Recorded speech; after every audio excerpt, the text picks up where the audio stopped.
ये मेरी पहली ट्रिप है ईवी से, जो मैं आउट स्टेशन जा रहा हूँ लखनऊ से नैनीताल। और पूरी डिटेल मैं आपको बताऊंगा वीडियो में कि कहाँ कहाँ चार्जिंग स्टेशन हैं, क्या क्या फैसिलिटीज़ हैं रोड पे ईवी चार्जिंग को लेके, और क्या क्या परेशानियाँ, क्या क्या कठिनाइयाँ आई रास्ते में या कितनी सुविधाएं रहीं। पूरी डिटेल मैं आपको इस वीडियो के ज़रिए बताऊंगा। बीवी ने बढ़िया फ्रूट सैलेड बना कर दिया कि जो है जाइए, खाते हुए जाइए, आराम से जाइए, हैव अ सेफ ट्रिप। ये हमारे मित्र आ गए हैं भाई। अब हम लोग साथ में ईवी से एक ट्रिप करने जा रहे हैं लखनऊ से। व्लॉगिंग कर रहे हो क्या? व्लॉगिंग कर रहे हैं। अच्छा। ठीक है, पहला व्लॉग होगा क्योंकि पहली बार ईवी से हम लोग बाहर जा रहे हैं नैनीताल। जय श्री राम। जय श्री राम। तो भैया नाश्ता करके हम लोग रेडी हो गए हैं और ये हमारे तीसरे दोस्त आ गए हैं और अब इतने ही लोग हैं। ठीक है, तो हम 3 लोग सब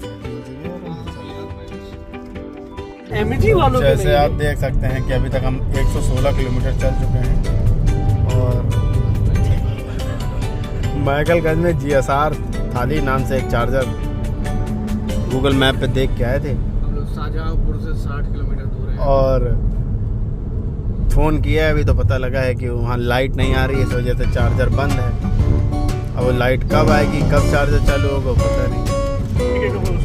बैटरी 59% पे आ चुकी है और जैसा कि अभी मैंने बताया GSR थाली जो कि मैकलगंज सीतापुर में पड़ता है चार्जर, वहाँ लाइट ना होने की वजह से वो चालू नहीं।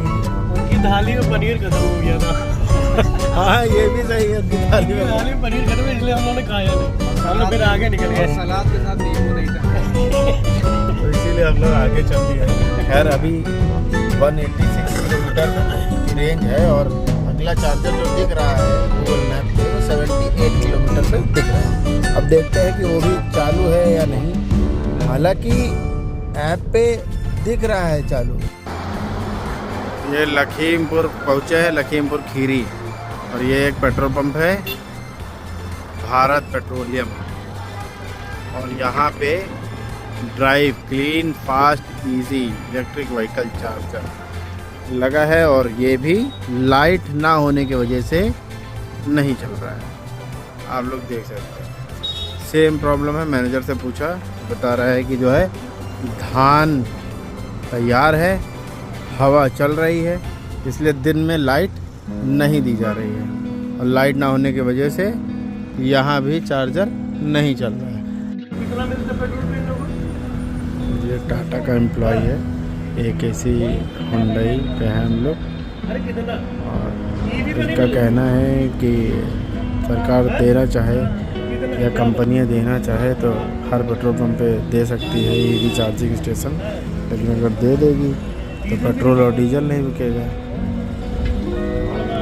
भाई इलेक्ट्रिसिटी चार्ज के लिए बहुत ज़्यादा आदमी क्यों देगा पैसा, और उसमें बहुत ज़्यादा बचत कहाँ आएगी, तो इसीलिए जो है हर जगह नहीं। और ये हम पहुंच चुके हैं एक ऐसी हुंडई शाहजहांपुर, और यहाँ भी वही सेम समस्या है। एक गाड़ी लगी हुई है, टाटा वालों की मतलब एजेंसी वालों की गाड़ी है, लेकिन यहाँ भी लाइट नहीं आ रही है। और लाइट ना आने की वजह से ये देखिए हमारी विंडसर ईवी खड़ी है और पता नहीं कब नंबर आएगा और कब हम चार्ज कर पाएंगे। तो ये जो लोग व्लॉग बना रहे हैं और यूट्यूब पे डाल रहे हैं कि नैनीताल तक जा सकते हैं या कहीं भी पूरा इंडिया हम कवर कर सकते हैं, तो ये सच्चाई है कि चार्जिंग स्टेशन तो बने हैं लेकिन इलेक्ट्रिसिटी नहीं है। अगर हम मेट्रो सिटीज़ को छोड़ दें तो पूरे यूपी भर में मेरे हिसाब से यही स्थिति है। चार्जिंग स्टेशन बहुत है लेकिन लाइट नहीं है ना। तो क्या करोगे भाई? हम लोग क्या करने निकले थे? हम लोग क्या एडवेंचर हो रहा है, तो अभी तक हो रहा है। और जब भी मेरी गाड़ी में बची है, बस वो स्थिति ना है कि हम पैदल चलने के लिए मजबूर हो जाएं। ये मेरा दोस्त है, इसको एडवेंचर करना था और फुल एडवेंचर हो रहा है। ये आप देख सकते हैं, ये हुंडई एक ऐसी हुंडई ये बंदर की कोई कहानी सुनाना चाहता है, आप लोग सुन लीजिए। एक बंदर था, वो जंगल में राजा था। उससे पूछा गया, भैया आप क्यों भाग दौड़ करी? बंदर ने भाग दौड़ करी, यार मेरी भाग दौड़ में तो कोई कमी है नहीं। अंदर भाग दौड़ में तो कोई कमी है नहीं। तो बस वही वाली बात है कि भाग दौड़ में कोई कमी नहीं है, लेकिन जब लाइट ही नहीं आ रही तो क्या करें? ये एक टाटा का शोरूम कह लें या सर्विस सेंटर कह लें, यहाँ जहाँ लिखा भी है EV चार्जिंग स्टेशन, ठीक है। देखिए गेट खोल रहा है भाई अपना, लेकिन EV चार्जिंग होती नहीं है। लेकिन यहाँ आने के बाद एक चीज़ पता चली हम लोगों को, ये जो मैप और दुनिया भर के ऐप दे रखे हैं जो दिखा भी नहीं रहे हैं कि चार्जिंग स्टेशन है। और जियो बीपी नहीं, खाली बीपी में भी खाली केवल जो बीपी है उस पर भी चार्जिंग स्टेशन है, लेकिन मैप में नहीं दिख रहा है, ना किसी ऐप में दिख रहा है। हालांकि छोड़िए, यहाँ पर हम लोगों ने पूछा तो इसने बताया 15 किलोमीटर बाद एक बीपी का पेट्रोल पंप है, वहाँ पे चार्जिंग स्टेशन है। अब देखते हैं वहाँ भी लाइट है या नहीं। अभी हम शाहजहांपुर में हैं, देखते हैं क्या कर सकते हैं। जैसा कि भाई कह रहा है चार्जिंग स्टेशन तो बहुत है, लेकिन लाइट नहीं। ठीक लाइट नहीं है तो चार्ज होगा नहीं। भाई का तो फ़ोन भी ऑफ होने वाला है, लेकिन अभी हम चल रहे हैं और 107 किलोमीटर की रेंज है। 34%, 4% के बाद गाड़ी भी वार्निंग देने लगेगी कि please charge your vehicle. Station ये देखिए, एक और स्टेशन बीपी का, और यहाँ भी लाइट नहीं है। और अप्रैल 2026 का महीना है और चार्जर है पर लाइट नहीं है। और अगर लाइट नहीं है तो फिर हमको कहना पड़ेगा गुड बाय। ये देखिए 28% और 88 किलोमीटर की रेंज बची है। गाड़ी वार्निंग दे चुकी है कि चार्ज कर लीजिए। आलम सोडा वाले को याद कर रहे हैं, धुरंधर वाले, क्योंकि वो बरेली के थे और हम लोग बरेली पहुंचने वाले हैं। ये देखिए एक और charging station, Hindustan petroleum.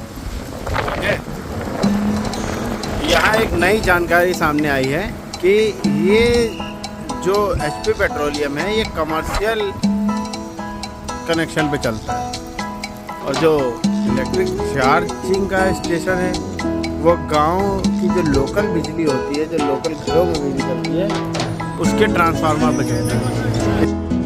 Faridpur जियो बीपी के चार्जर पे पहुँचे हैं, तो सेम समस्या, चार्जर है पर लाइट है ही नहीं। तो क्या करें अब क्या करें? 19% बैटरी बची है और चार्जिंग स्टेशन तो बहुत मिले हैं, लेकिन बिजली ना होने की वजह से कहीं भी हो ही नहीं पा रहा। भाई देख रहा है लाइट भी आ रही है, लेकिन इसमें नहीं आ रही है। अब देखते हैं, मैनेजर से बात करते हैं।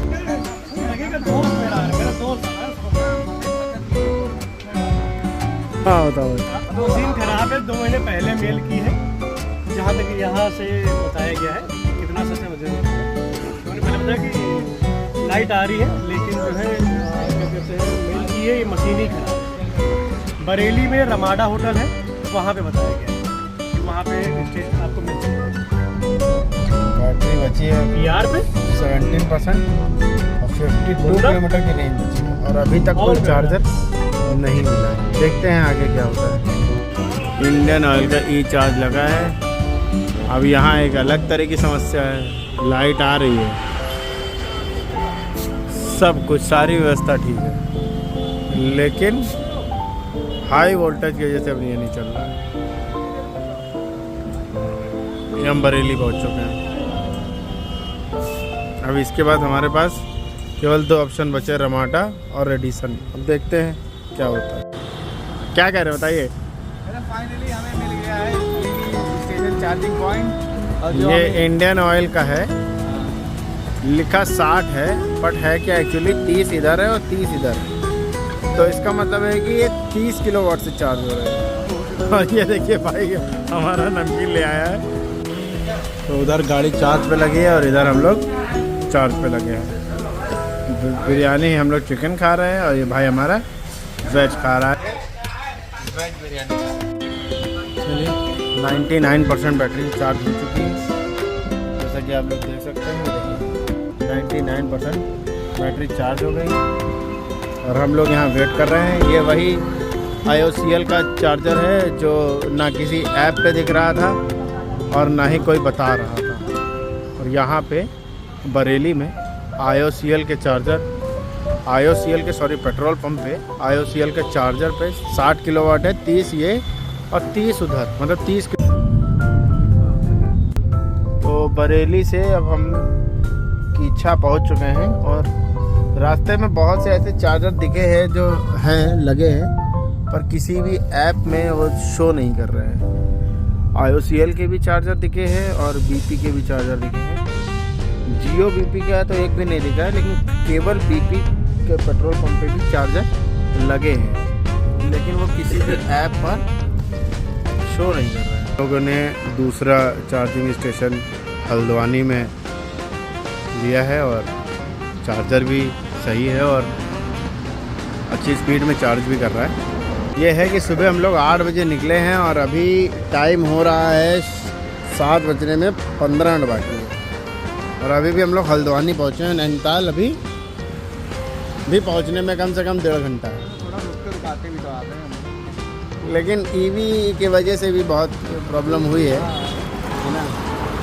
EV गाड़ी की वजह से नहीं, इंफ्रा के चक्कर में, इलेक्ट्रिसिटी के चक्कर में। जो सफर का भी आनंद ले रहे हैं। फाइनली नैनीताल के पहाड़ों में तो भैया फाइनली विंडसर EV जो है वो नैनीताल की पहाड़ियों के ऊपर आ चुकी है और हम लोग अभी ब्रेकफास्ट करने के लिए जो है कोई अच्छा सा रेस्टोरेंट ढूंढ रहे हैं और विंडसर EV हमारी जो है वो वेट कर रही है पहाड़ों पे।